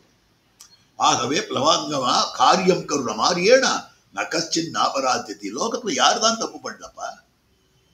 தப்பு பண்ணாதவா எங்கேயாவது இருக்காளா? எல்லாரும் தப்பு பண்றான் அப்படின்னு பிராட்டின்னு சொல்றான். அவன் என் அடியார் அது செய்யார்னு சொல்றான். என்னுடைய அடியவர்கள் அதை செய்ய மாட்டார்கள். பிராட்டி யார்தான் தப்பு பண்ணல, இதுக்காக தண்டிக்க முடியுமா அப்படின்னு கேட்கக்கூடிய வார்த்தை. என்னும் அவர்கள் உள்ளு பிறந்த வியாபாரம் அறிந்தபடி எங்கனே என்னில் சகோத்திரிகளாலே அறிவர்களிரே. சகோத்திரிகளாகையாலே அறிவர்களிரே. உள்ள அவளுக்குள்ள இந்த இது நடந்தது எப்படி தெரியும்? நப்பின்ன பிராட்டியை மல்கட்டாக கட்டி எழுந்திருக்க உண்ணாமல் கண்ணன் பண்ணி உபயருடைய ஸ்பர்சத்திலும் 2 பேருமே தாங்கள் இருக்கக்கூடியது மறந்து கிடக்கிறார்கள். அது உள்ள நடக்கிற வியாபாரம். கோபிகள்லாம் வெளியில இருக்கா. வெளியில இருக்கிற இவர்களுக்கு அந்த கட்டுக்கு வெளியில உள்ளுக்குள்ள நடக்கும்படியான இது என்னமா தெரிஞ்சது அப்படின்னு கேள்வி கேட்கிறா. சகோத்திரிகளாகையாலே எல்லாரும் ஒரே கோத்திரம். ஒரே கோத்திரம்னா என்ன அர்த்தம்னா ஒரே மைண்ட் செட்ல இருக்கிறவான்னு அர்த்தம், ஒரே ஃப்ரீக்வன்சியில இருக்கிறவான்னு அர்த்தம். ஒன்றாக தெரிந்தவள். சாமான்யமா தெரியாதன்னா ஆறாராத்துல எப்படி தள்ளி போடுவான்ட்டு எல்லாராத்துலயும் தெரியும். என்னன்னைக்கு என்னென்ன பட்சணம் பண்ணுவான்னு எல்லாராத்துலயும் தெரியும். சங்கராந்திக்கு என்ன பண்ணுவார்னாக்கா சங்கரமங்கல் பண்ணுவார். உங்க ஆத்துல சீரா பண்ணுங்களோ, உங்க ஆத்துல புளியோர பண்ணுங்களோ கேட்க மாட்டேன். சகோத்திரிகளாகையாலே அதனால எந்தெந்த சிச்சுவேஷன்ல எப்படி எப்படி இருக்கும்னு அவளுக்கு தெரியும். இது சுந்தார சமாதிக்கும் அப்படி அமைந்திருக்கக்கூடியது அறிவர்களிரே. அடுத்து வியாக்கியானம் பண்றார். குத்து விளக்கரியா நாம் புறம்பே பனியிலே தரையிலே நிற்க ஊரார் இசைவும் வேண்டாதே கீழ்வானம் வெள்ளன்றது என்கிற பயம் என்றிக்கே இருட்டு தேட வேண்டாதே பகலையும் இரவாக்கி கொண்டு விளக்கரிய படுக்கையிலே கிடக்க பெறுவதே. என்ன ஆச்சரியம்! குத்து விளக்கரியா துளக்கெறிஞ்சுட்டு இருக்கே. எங்க நிலையும் பாரு, அவளுடைய நிலையும் பாரு. எங்க நிலை எப்படி இருக்கு, அவளுடைய நிலை எப்படி இருக்கு. நாம் புறம்பே பனியிலே தரையிலே நிற்கா. நாங்கள் புறம்பே வெளியிலே பனியிலே தரையிலே நிற்கா. அதாவது நப்பின்ன பிராட்டி உள்ள இருக்கா, நாங்க வெளியில இருக்கோம். நப்பின்ன பிராட்டி உள்ளுக்குள்ள இருக்கிறபடியால பனி கிடையாது, நாங்க வெளியில பனியில இருக்கோம்.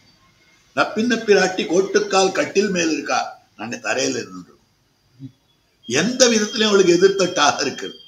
தரையிலே கிடக்க, அதுக்கு மேல எங்களுக்கெல்லாம் கீழ்வானம் வெள்ளன்று, கிழக்கு விழுத்து விட்டதே.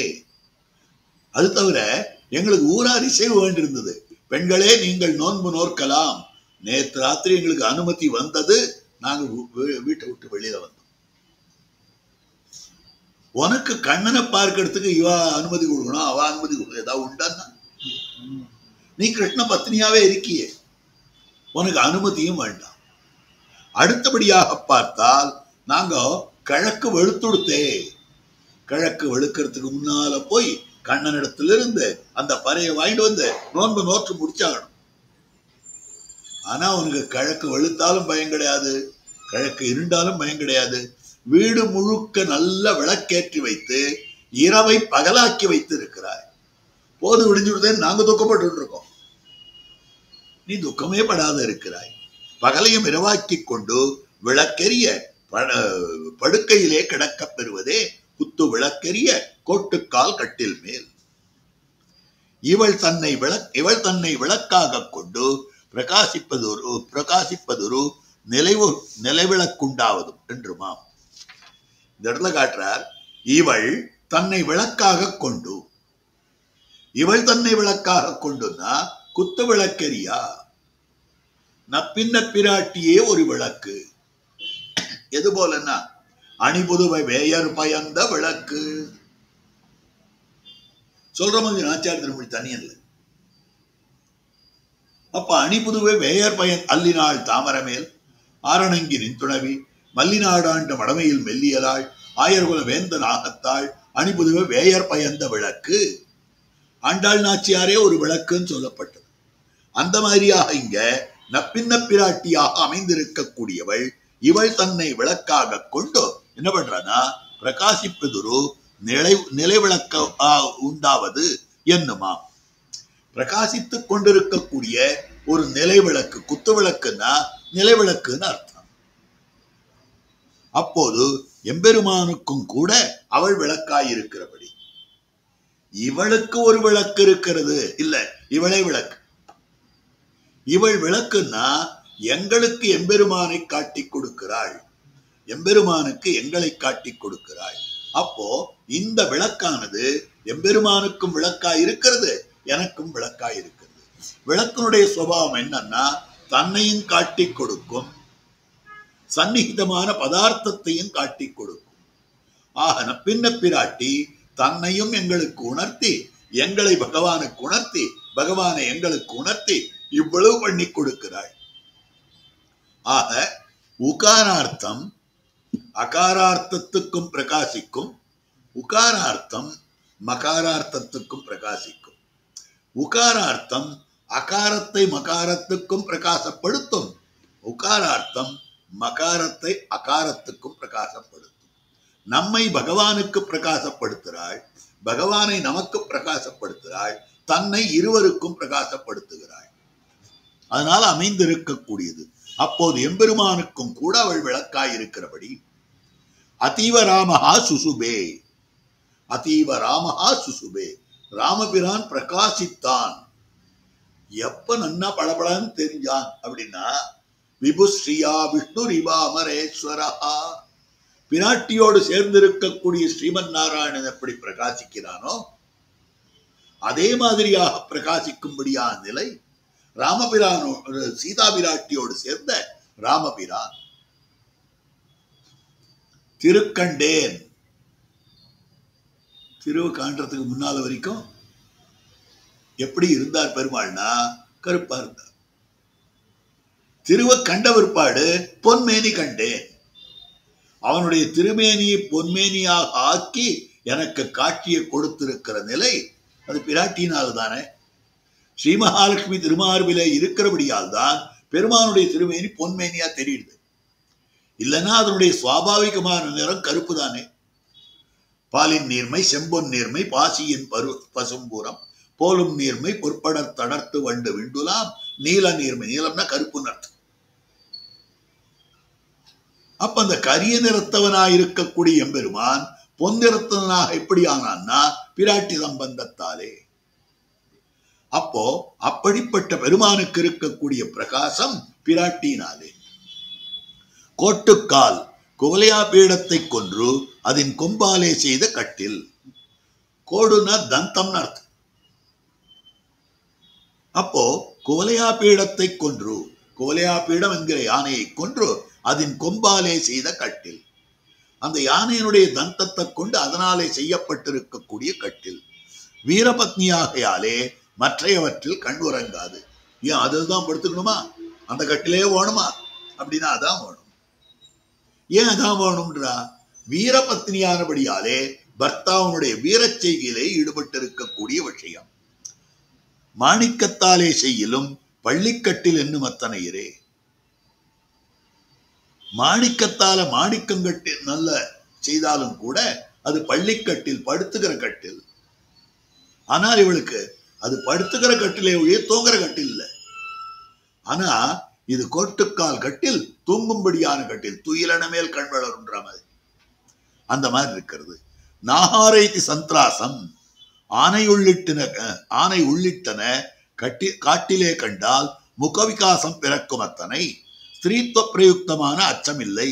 அதுக்கடி தனக்கென்ன தோள்படக்கையாலே இத்தால் பதிம்பிஸ்வசி. இது வரைக்கும் பார்க்கலாம். நாகாரேதி சந்திராசம். சீதா பிராட்டி காட்டுக்கு போனா பார்த்தா யானையை பார்க்கா, கண்ணு விரிஞ்சு பார்க்கிறது. புலிய பார்க்கா, சிரிக்கிறார்.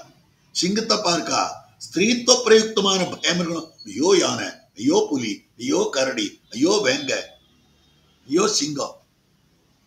ஒன்னும் சொல்லல. காரணம் என்னன்னா ராமனுடைய தோள்களை அண்ட கொண்ட பலத்தாலே. கஜம் வாபீட்சி சிம்மம் வா வியாக்ரம் வாபி வரானனா நாகாரேதி சந்திராசம் பாஹூ ராமஸ்ய சம்ஸ்ரிதா.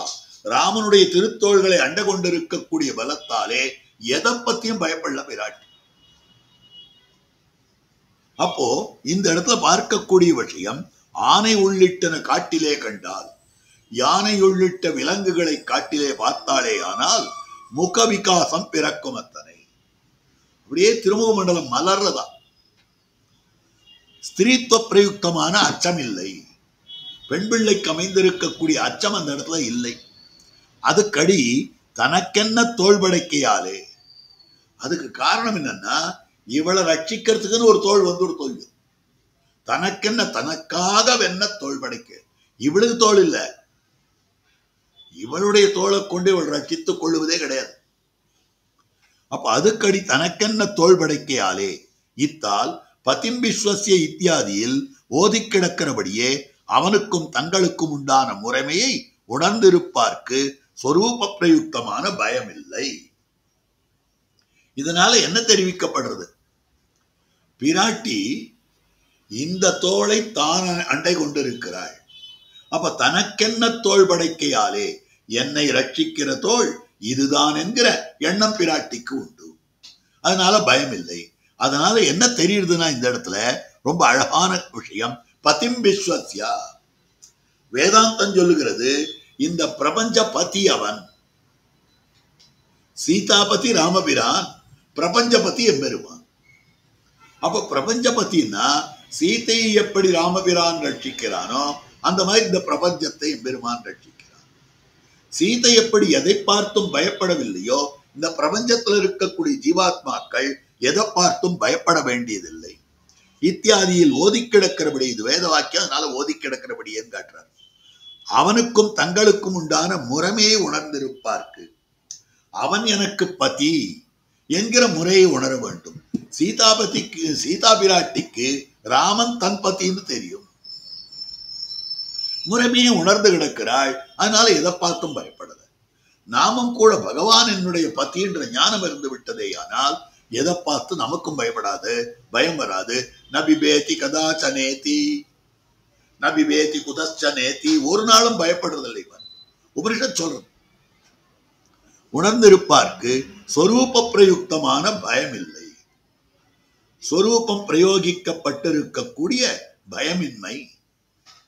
என்கை வீரபத்னிகளுக்கு தோளில் சரசரப்பு காணாவிடில் தங்களோட்டை பெண்களை தழுவினத்தோடு ஒக்கும்.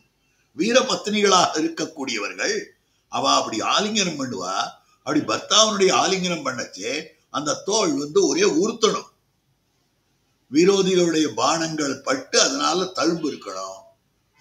அது தவிர வில்லுனுடைய வில்லு அப்படியே சார்ந்துட்டு இருக்கும் போது அதனுடைய தழும்பு இருக்கணும். திவிதேசங்கள்ல பெருமாள் எழுந்தருள பண்ணும்படியான ஸ்ரீபாதம் தாண்டிகள் அவன் தோல் இவ்வளவு பெருசு வீங்கிருக்கும். அது ஒரு அலங்காரம். அது இல்லாத அப்படியே சப்பையா இருந்தா கைங்கரி நெட்டன் இல்லைன்னு அர்த்தம். இந்த தோல் வீங்கி இருந்ததுன்னா எவ்வளவு பெருமாளை எழுத பண்ணிருக்காரு தெரியுமா? அந்த மாதிரி அந்த சரசரப்பு யுத்தத்துல ஜெயிச்சதை காட்டக்கூடிய அடையாளம். அந்த உறுத்தல் இருந்ததே ஆனால்தான் ஒரு வீர பத்தினிக்கு பர்த்தாவோட அணைந்தார் போல இருக்கும். இல்லைன்னா தன்னோட ஒரு தோழியோட சேர்ந்துட்டு கால விசேஷங்கள்ல அவ சேர்த்து கொள்ளுகிறார்களே அந்த மாதிரி பண்ணி கொள்வதாக இருக்கும். அப்ப இந்த இடத்துல காட்டக்கூடிய விஷயம், வீர சரசரப்பு காணாவிடில் தங்களோட்டை பெண்களை தழுவினத்தோடுக்கும். சகாசதம் ஜாக்கிண கர்க்கசை சுபைஹி சதுர்பி ராஜானு விலம்பிபிர் புஜைஹி பிரியாவதம் சோத்பல கர்ணபூஷண ஸ்லதால காபந்த விமர்த்த சம்ஸ்திஹி ஜாக்கிண கர்க்கசைஹி. இந்த ஜான்னு சொல்லும்படியான வில்லனுடைய ஒரசி ஒரசி ஒரசி. அதனால அந்த இடத்துல கொஞ்சம் தழும்பு இருக்கணும். உபதாய புஜம் தஸ்ய லோகநாதஸ்ய சத்கிருதம்.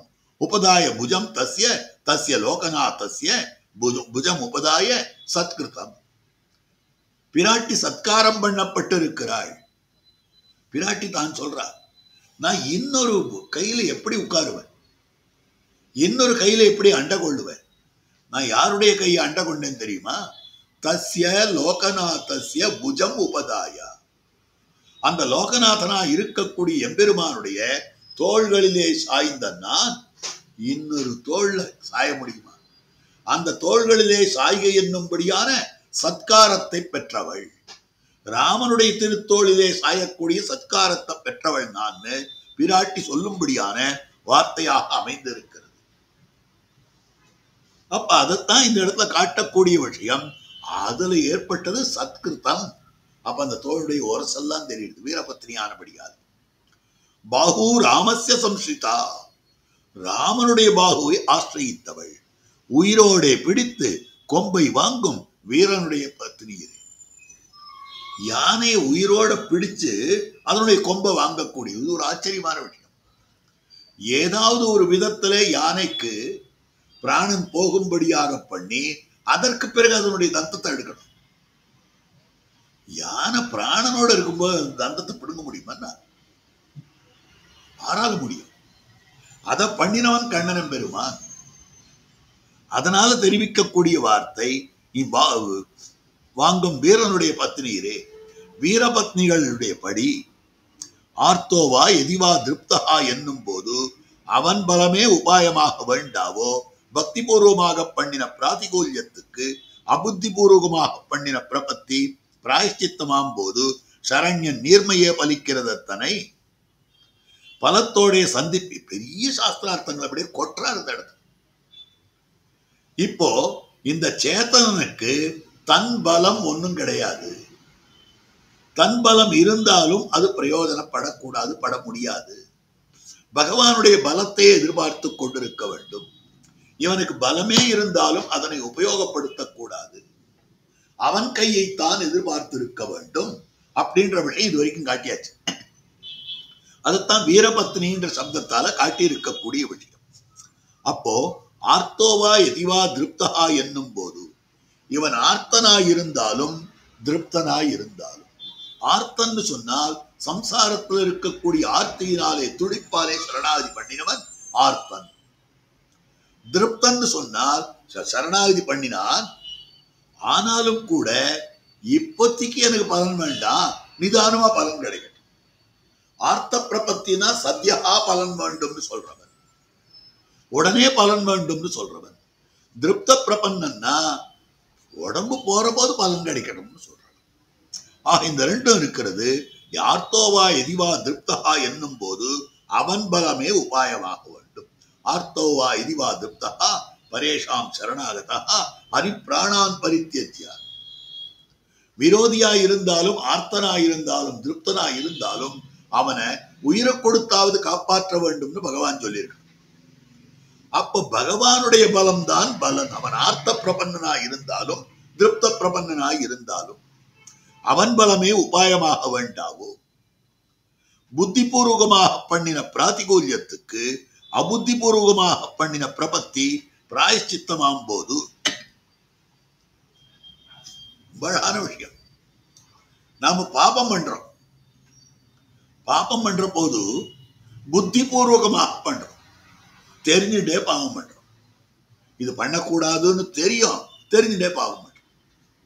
எத்தனை பாபங்கள் அந்த மாதிரி பண்ணிட்டு இருக்கோம். சரி, இந்த பாபங்களுக்கெல்லாம் எது பிராயச்சித்தம்? நம்மை அறியாமல் பண்ணிவிட்ட சரணாகதி, அபுத்திபூர்வகமாக பண்ணிவிட்ட சரணாகதி. பெருமாளை தப்பு பண்ணிட்டு சமிக்கணும் எத்தையோ சொல்லிட்டு போயிடுறோம். ஒரு க்ஷணகாலம் தான் நமக்கு சரணாகதி, அதுக்கு மேல சரணாகதி இல்லையே. அப்போ நாம பண்ணின அத்தனை பாவத்துக்கும் புத்திபூர்வகமாக பண்ணின பாவத்துக்கு அபுத்திபூர்வகமாக பண்ணின சரணாகதியானது பிரபத்தியானது பிராயச்சித்தமாம் போது அது பிராயச்சித்தமாயிற்றே. ஆனால் சரண்யன் நீர்மையே பலிக்கிறது இத்தனை. அப்போ நான் வேணும்னே தப்பு பண்ணிருக்கேன், என்ன அறியாத சரணாகதி பண்ணிட்டேன்.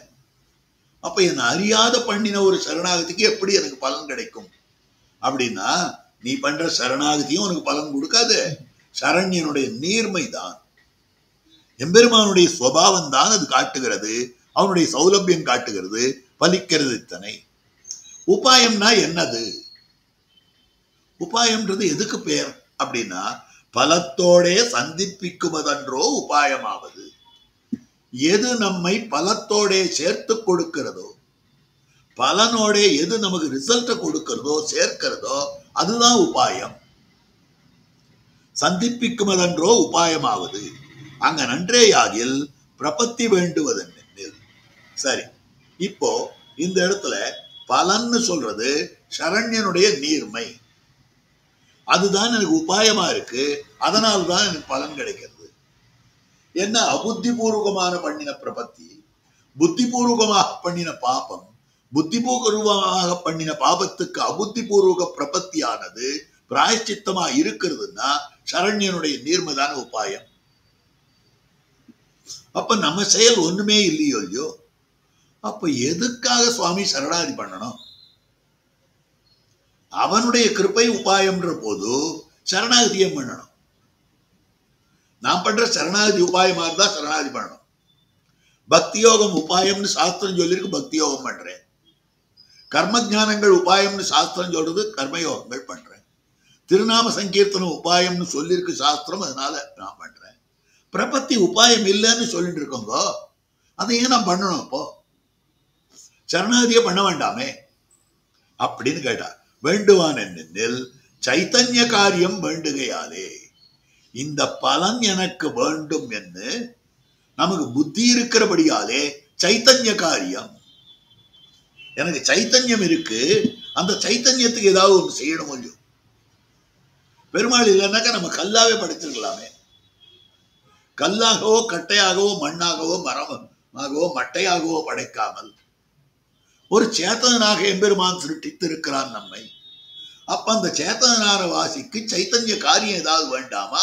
அதனால் நீ உபாயமாக அமைய வேண்டும்னு அவனை கேட்கணும். It's just a request. எம்பெருமானிடம் அப்படி பிரார்த்தித்துக் கொள்ளும்படியான விஷயமாக அமைந்திருக்கிறது. ஆகவே அப்படிப்பட்ட சைத்தன்ய காரியம் வேண்டுகையாலே பிரபன்னனுக்கும் தத் ஸ்வீகாராதிகளுடைய உபாயமாக வேணுமோ அங்கனன்னேயாகில் இவன் தன்னுடைய சத்தை உபாயமாக வேணுமே. சர்வஸ்வ தானமும் தூற்றிலே நெருப்பிடுகையும் ஒத்தா போலே இங்கும். இப்ப இன்னொரு விஷயம், சைத்தன்ய காரியம் வேண்டுகையாலே பிரபன்னனுக்கும் தத் ஸ்வீகாராதிகள் அடைய உபாயமாக வேணுமோ. சரணாகதி நிஷ்டனுக்கு இந்த சரணாகதி உபாயமாகணுமா? எம்பெருமானை ஸ்வீகாரம் பண்ணினானே அது மொத்தம் உபாயமாக வேண்டுமா? He just accepted Bhagavan as his means. இந்த அக்செப்டன்ஸ், அந்த பகவானை தனக்கு வழியாக ஒப்புக்கொள்ளுதல் இருக்கிறதே, அது உபாயமாக வேணுமோ? உபாயமாகத்தான் ஆகணுமா? அப்படின்னு சொல்லும்படியான விஷயம். அங்கனென்றாகில் இவன் தன்னுடைய இல்ல உபாயமாக வேணும்னு சொன்னால், என்னுடைய அக்செப்டன்ஸ் உபாயமாக வேண்டும்னால் அடுத்தது என்ன ஆகும் தெரியுமா? நாம இருக்கிறதே உபாயம்னு ஆயிடும். என்னுடைய அக்செப்டன்ஸ் நான் பகவானை சரணாகதி பண்ணுவது உபாயம்னு சொன்னால், நான் இருக்கிறதே என்னுடைய பலனுக்கு உபாயம். சரணாகதி பண்ணினபடியால் தான் அவன் கொடுக்கிறான்னு சொல்றான். அதாவது நீயே உபாயமாக அமைய வேண்டும் கேட்டபடியால் தான் அவன் கொடுக்கிறான். அப்ப கேட்டல் உபாயம் இல்லையா? உபாயம் இல்லை. ஏன் உபாயம் இல்லைன்னா, சைத்தன்ய காரியம். யாருக்கு பலன் வேண்டும் என்றாலும் அவன் கேட்கிறான். கேட்கறதுன்றது ஒரு விஷயத்துக்கு அப்ளிகேஷன் போடுறதே ஒழிய ஒரு விஷயம் கிடைக்கிறதுக்கு உண்டான உபாயம் இல்லை. ஒரு நிறுவனத்துல உத்தியோகம் வேணும்னா நான் அப்ளை பண்ணிட்டேன் எனக்கு கிடைச்சிடும் யாராவது சொல்ல முடியுமா? அது சொல்ல முடியாது. அங்க கொடுத்தால்தான். எப்படி நாம் கேட்பது என்பது உபாயம் அல்லவோ, அதே மாதிரி இந்த சரணாகதி என்றது சரணவரணம், அது உபாயம் இல்லை. இந்த சரணவரணம் இருந்துதான் அவன் கொடுத்தான். நான் அவனை சரணமாக வரித்தபடியால் தான் அவன் கொடுத்தான். அதனால் இதன் தலையில உபாயத்துவம் வைக்கலாம்னா, நான் ஏன் அவனை சரணமாக வரித்தேன் அப்படின்னா, நான் உயிரோடு இருக்கிறதுனால தானே வரித்தேன். உயிரோட இல்லைன்னாக்கா நான் சரணமாக வரிச்சிருக்க மாட்டேனோ இல்லையோ. நான் உயிரோட இல்லைன்னா அவன் பலனை கொடுத்துருக்க மாட்டானோ இல்லையோ. அதனால நான் உயிரோட இருக்கிறதே உபாயம் சொல்லிடலாமா? நான் உயிரோட இருக்கிறது எப்படி உபாயமாக முடியும்? இந்த ஆத்மான்றது ஒன்று இருக்கிறது எப்படி உபாயமாக முடியும்? அது உபாயம் இல்லை. அதனால் இது அதிகாரி கிருத்தியம், சைத்தன்ய கிருத்தியம் அப்படின்னு அங்கனென்றாகில் இவன் தன்னுடைய சத்தை உபாயமாக வேணுமே. சர்வஸ்வதானமும் தூற்றிலே நெருப்பிடுகையும் ஒத்தா போலே இங்கும்.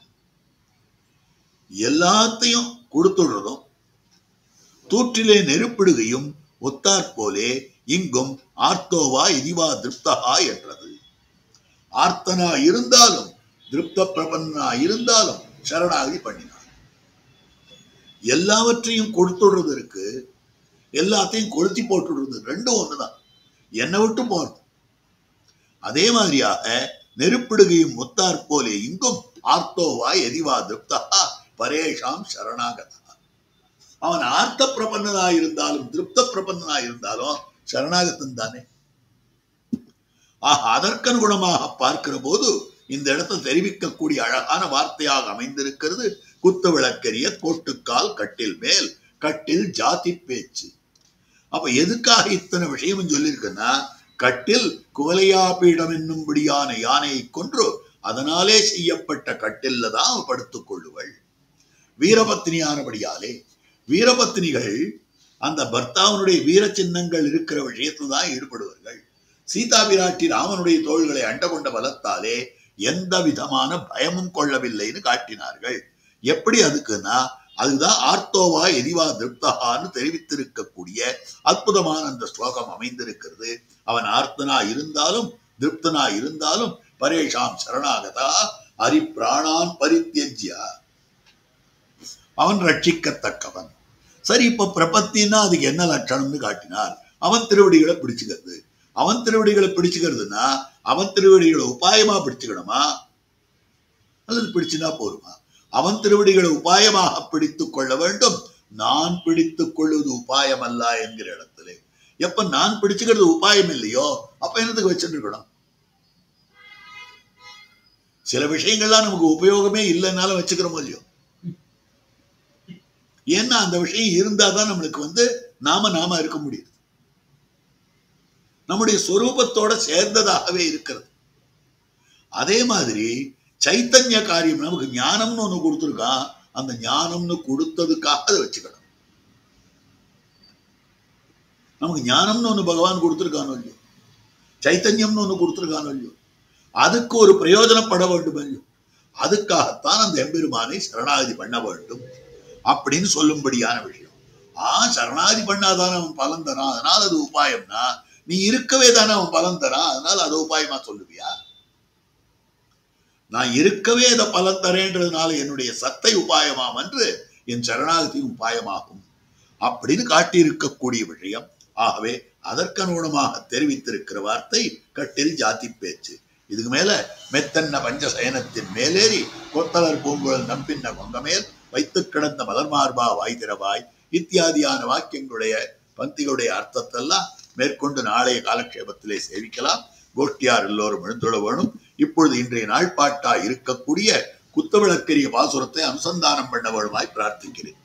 குத்துவிளக்கரிய கோட்டுக்கால் கட்டில் மேல் மெத்தன்ன பஞ்சசயனத்தின் மேலேறி கொத்தலர் பூங்குழல் நப்பின்ன கொங்கமேல் வைத்து கிடந்த மலர் மார்பாவ ஐதிரவாய் மைத்தடங்கண்ணினாய் நீயுன்மணாளனை எத்தனை போதும் துயிலழ ஒட்டாய் காண் எத்தனை ஏனும் பிரிவாத்த இல்லாயால் தத்துவம் அந்த தகவேலோர் எம்பாவாய்.